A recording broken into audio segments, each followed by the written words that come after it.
Alright fellas and ladies, if there are any, I've been getting requests to put stuff on here if I come across something that might be of interest to you. This is a standard Explorer internal EGR intake upper. I'm going to put it on my red car because right now I've got an Explorer upper that has been modified somewhat. It's got a couple inches of runner taken out of the port length, and it makes a lot of power on the dyno up at the peak, but it's losing some in the mid-range, and that's, I think, been causing me some issues getting off the line. So I'm going to try it out like this, see how it works, you know, to do some comparisons. I pulled all the vacuum tubing out. I spared no expense in epoxying bolts in the holes instead of spending $2 or $3 per fitting at Lowe's. I just did it the cheap way. I ain't concerned about looks, nobody gonna see it. But on here, what I wanted to point out was see how when I put the throttle body spacer on here, use the little dicom to color it, make a scribe.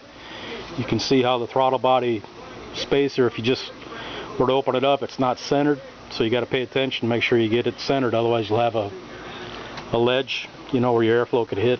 I know most of the air is going to go down the center of the column anyway, but like I said, if you can avoid having a big ledge in there that the air hits, it helps. And this is the other one, the other upper. This is an external EGR because you got the gap here. You don't have an EGR hole in there. Notice this one is open right here, whereas this one has the port for the EGR. This one is in the midst of getting Frankensteined. See, I cut out the backside.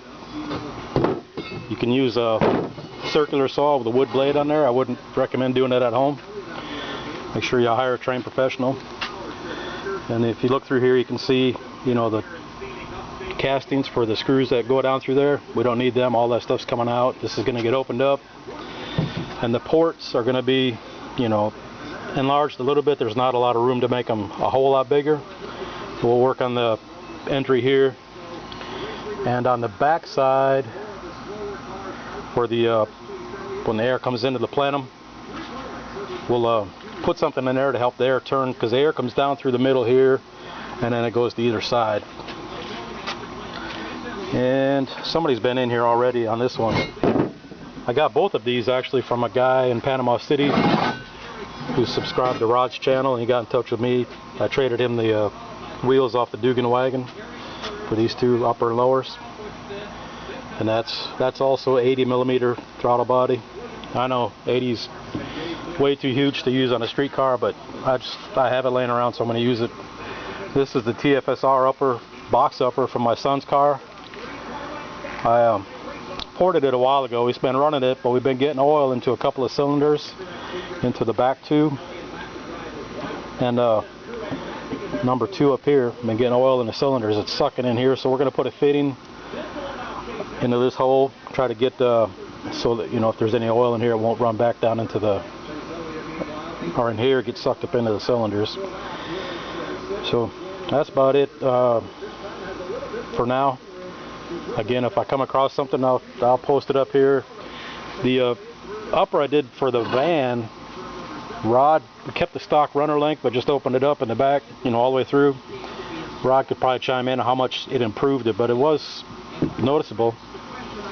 And luckily I got a buddy of mine that ports or welds aluminum for beer, so it don't cost me a ton of money to get stuff welded back together. So about all for now. Until next time, see ya.